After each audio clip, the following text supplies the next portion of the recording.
ইসলামী bank news top 10। রাজধানী সোহরাওয়ার্দী উদ্যানে জামাতের জাতীয় সমাবেশে নেতা কর্মীদের ঢল। সংখ্যানুপাতিক পদ্ধতিতে নির্বাচন সহ 7 দফা দাবি শীর্ষ নেতাদের। বিলম্ব না করে দ্রুত নির্বাচনের ব্যবস্থা করতে সরকারের প্রতি আহ্বান জানিয়েছেন বিএনপি মহাসচিব মির্জা ফখরুল ইসলাম আলমগীর।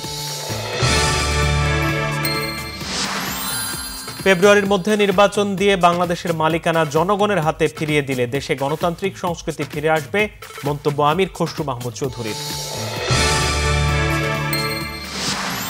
নির্বাচন নিয়ে কোনো অনিশ্চয়তা নেই বললেন প্রেস সচিব শফিকুল আলম। পিআর পদ্ধতিতে ভোটের বিষয়ে সকল রাজনৈতিক দল আন্তরিক।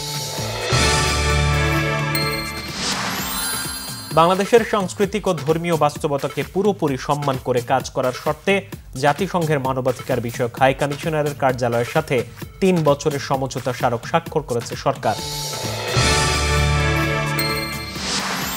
স্বরাষ্ট্র উপদেষ্টা জাহাঙ্গীর আলম চৌধুরী জানিয়েছেন, গোপালগঞ্জে নিহতদের পরিবারগুলো মরদেহ ময়না তদন্ত ছাড়াই নিয়ে গেছে। প্রয়োজনে সেসব মৃতদেহের ময়না তদন্ত করা হবে। গোপালগঞ্জে জারি করা কারফিউ 14 ঘন্টা শিথিল করায় স্বাভাবিক হতে শুরু করেছে জনজীবন। যানবাহন চলাচল করছে, খুলেছে ব্যবসা প্রতিষ্ঠান, অফিস। ভালো মানবিক মানুষ হওয়া ছাড়া দেশের উন্নতি সম্ভব নয়, মন্তব্য সেনা প্রধান জেনারেল ওয়াকারুজ্জামানের। মার্কিন সংবাদ মাধ্যম ওয়াল স্ট্রিট জার্নালের বিরুদ্ধে আইনি পদক্ষেপ নিয়েছেন প্রেসিডেন্ট ডোনাল্ড ট্রাম্প। সংবাদ মাধ্যমটির কাছে $10 বিলিয়ন ক্ষতিপূরণ দাবি করে মানহানির মামলা।